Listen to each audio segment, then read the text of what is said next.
We're on week 4 now. Everyone in the league is waiting on one decision. LeBron doesn't know yet. Rich Paul doesn't know yet. Teams are calling. Networks are calling. Everybody wants the schedule locked in. And the honest answer from the man himself has basically been, I haven't even really thought about it that much. Then last night, the Miami Heat's official YouTube channel went public with a scheduled live stream. The title read, LeBron James Introductory Press Conference, July 27th, 2026. The description, word for word, welcomed him back as a member of the Miami Heat. The internet found it instantly and completely lost its mind. Within the hour, the video was gone, deleted, made private, like it never existed at all. So did LeBron's signing just leak by accident? Did someone on Miami's social team end the biggest free agency in league history with one careless upload? Here's what actually happened, straight, because half the internet still hasn't caught up. A Heat spokesperson went on record overnight, and both Shams and the Miami Herald's Anthony Chiang confirmed it was mistakenly published contingency content, something the social team had already built in case LeBron ends up picking Miami, made public by accident. The team's exact words were that there's no validity to it right now, and honestly, that part is believable. But the mistake itself isn't actually the interesting part of this story. The real question is why that video existed at all in the first place, fully produced, titled, and dated, before LeBron has said a single public word about his decision. And the answer runs straight through the most unhinged week free agency has had all summer. Case in point, last Wednesday night at a private club in New York, Bill and Hillary Clinton were having dinner with Pennsylvania's governor, Josh Shapiro. LeBron walked over to say hello, and according to Puck's Peter Hamby, Shapiro used that exact moment, mid-dinner, in front of a former president, to personally pitch LeBron on signing with Philadelphia. A sitting governor recruiting a basketball player over dinner in front of the Clintons. That's genuinely where this has landed. Free agency has completely left basketball at this point. And this is the same week the people closest to LeBron finally seemed to snap. His own agent went on a podcast and told the entire NBA media, flatly, that nobody actually knows anything. A fake decision day fooled the entire internet, myself included. And buried inside all of that noise, two things slipped out that genuinely mattered. One sentence from Rich Paul that tells you exactly how this decision actually gets made, and confirmation from someone in LeBron's actual inner circle that this has come down to just two real teams. Let's take inventory of what recruiting a 41-year-old future Hall of Famer looks like in week 4, because it's not just governors involved anymore. James Harden got cornered at Fanatics Fest and gave maybe the most honest answer any player's given all month, saying he hopes LeBron comes to Cleveland, calling it a storybook finish, and adding he doesn't think anyone's pitch is actually going to move him at this point. Donovan Mitchell's been doing his own quiet version of recruiting too. Governors are lobbying at dinner parties, everyone's selling. And then Monday happened, and it might be the single dumbest moment of this entire saga. Patrick Beverley, LeBron's old Lakers teammate, tweeted that rumor had it LeBron was making his decision that day, with a pair of eyes emoji. That's the entire tweet, and the whole internet stopped.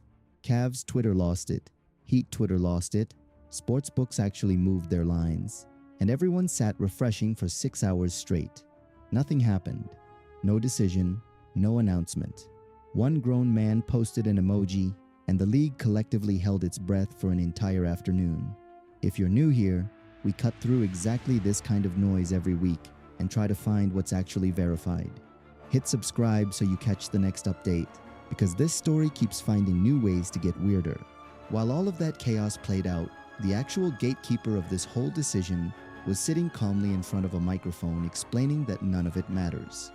Rich Paul did a full media tour this week, his own podcast Monday, Pat McAfee Tuesday morning, and told everyone essentially the same thing 5 different ways. He doesn't know when the decision gets made. It could be 48 seconds from now or 48 minutes. And you genuinely can't make someone know something they don't know yet. But the actually important line came a bit later when Paul said several teams have called asking if there's anything more they should be doing, and his answer has consistently been no. Everyone understands the situation clearly, and every message that needed to be sent already has been. Think about everything stacked up to that point. The governor at dinner, Bob Myers on a podcast, Harden at Fanatics Fest, every voice memo, every vacation pitch. The inbox has genuinely been full for weeks now, and the man reading it has already moved into a completely different phase of this process. According to Dave McMenamin, Paul's exact posture throughout has been that there's simply not going to be rushed, it's LeBron's choice, and when he makes it, he'll make it. When Max Kellerman asked directly whether LeBron was leaning any particular direction, Paul said flatly that there's nothing he can say, that people reporting leans right now genuinely don't know anything, and that none of the specific reports circulating actually make real sense.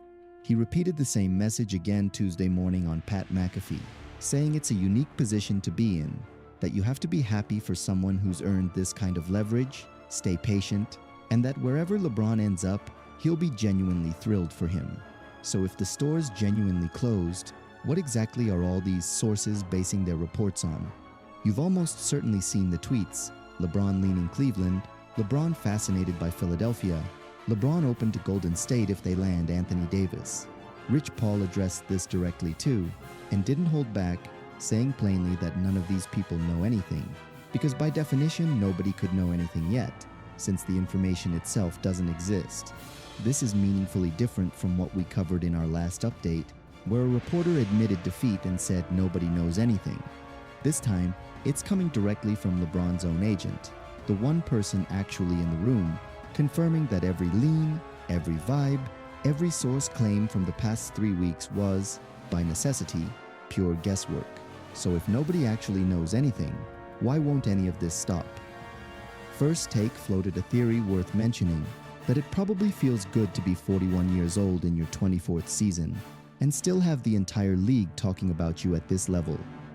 Paul seemed to anticipate exactly that criticism, because Monday's episode included a direct rebuttal, insisting this isn't about attention or spectacle, that it's a real business decision LeBron has to make.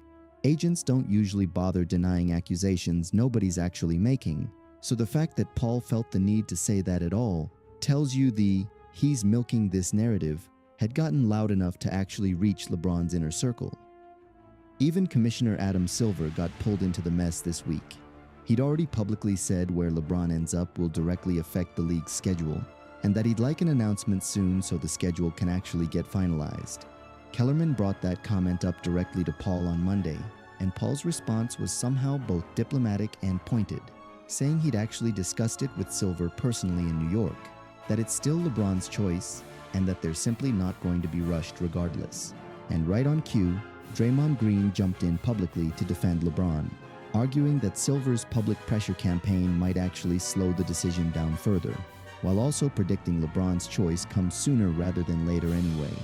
Buried in that same Monday episode though, Paul dropped what's genuinely the single most useful sentence of this entire summer, and almost nobody caught it. His advice, paraphrased, was don't overvalue how a roster looks on paper in July, because a July roster is a completely different thing than what you're actually working with by January or training camp. Run that logic through the list of contenders and it reframes everything. Don't pick the team that looks best today. Pick the team you trust to still be standing once the season's actually underway in the winter. And that brings us to the actual reveal buried in all of this. According to Channing Frye, LeBron's real-life friend and former teammate on the 2016 championship Cavaliers team, the field has already narrowed down to exactly 2 real options, Cleveland and Miami, not 5 teams with a rotating hierarchy, 2 doors, and the inner circle has apparently already converged on that reality, while the broader public conversation is still juggling 4 or 5 different possibilities. You already understand each side's appeal. Cleveland's case has never really needed an active sales pitch. It's built entirely on the story itself. LeBron's reportedly been spending real time in Akron with his childhood friend Brandon Weems, who works inside the Cavaliers' front office. Harden's already calling it a storybook ending. Nobody in Cleveland has to actively sell him on anything, because the city itself is the pitch. Which brings us to Miami, and to the actual problem worth flagging here. Miami's entire posture all week has been quiet confidence. Remember Pat Riley's now famous line during Giannis's introduction, calling LeBron the 24-year veteran, and saying that would happen organically. And clearly they believe that deeply, because that's precisely why the accidental press conference video existed in the first place. Graphics produced, a date already picked, the whole building essentially standing at the door holding the cake and balloons. Meanwhile, their brand new two-time MVP has said, when asked directly, that he'd be genuinely excited if the scenario happened, that he'd learn a ton from LeBron, but that ultimately it's entirely LeBron's and his family's decision to make, and that LeBron's track record suggests he'll make the right call regardless. On the surface, that reads as respectful and classy. It might also be a real mistake. Compare that posture to what real recruiting effort has actually looked like elsewhere this summer. Draymond Green reportedly flew out to Puerto Rico specifically to pitch LeBron in person on a beach vacation, laughing at every joke like they're old friends. According to Brett Siegel's sourcing, that trip is specifically what moved LeBron towards stronger real consideration of Golden State. Steph has reportedly called him personally too. Draymond even joked publicly this week about willingly shrinking his own role entirely, saying he'd happily become a corner three-point shooter just to play alongside him. That's a four-time champion volunteering to become a decoration, purely for the chance to recruit him, even while Golden State's own front office reportedly believes internally they're likely losing this race anyway. Meanwhile, in Miami, the franchise Fry just confirmed is genuinely one of the two real doors. Their actual resident superstar hasn't personally picked up the phone.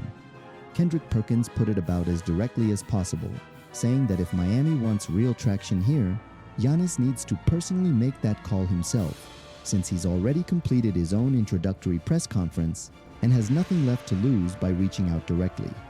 That actually tracks with the entire reason LeBron left the Lakers in the first place. By most reporting, he felt genuinely underwanted there. JJ Redick reportedly didn't hand him the game ball after a recent career milestone. He reportedly wasn't personally informed about the Lakers' ownership sale to Mark Walter, while Doncic reportedly was. There's even speculation the split wasn't really LeBron choosing to leave, so much as the organization quietly signaling they'd already moved on. If any of that's accurate, the clearest way to actually win him over is making him feel genuinely, personally wanted, not just respected from a comfortable distance. To be fair to Miami, Rich Paul has said the messages have already been sent, Harden said no pitch is likely to move the needle at this point, and Giannis's restraint, framed as simple respect for LeBron's own decision-making track record, might genuinely be the most mature response anyone's given all summer. But a call from a two-time MVP teammate isn't the same weight as a call from an owner, and it's definitely not the same as a governor interrupting your dinner.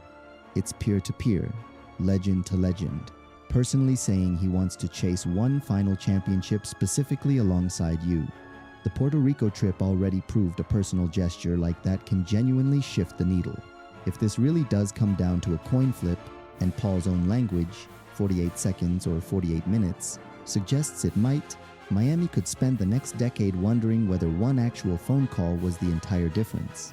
So here's where things stand. The recruiting got loud enough that sitting governors joined in personally. LeBron's own agent says the store's been closed for weeks, and nobody outside the family actually knows anything real. The one genuinely useful sentence that slipped out says, "Don't trust what a roster looks like in July, trust what's still standing by January." And the inner circle's real map has narrowed down to exactly two doors: the hometown and the culture. Everything else really has just been noise. My read hasn't moved from last time. I said Miami, and if anything, this week made that case stronger, not weaker. "Don't value the paper" is essentially the entire argument for Miami dressed up in a suit, since culture is the one thing that genuinely doesn't wilt by January. But I'll say the same thing I said last time too. This is a real coin flip against an actual homecoming, and homecomings tend to carry a real emotional edge in moments like this. So let me know where you think LeBron actually lands in the comments.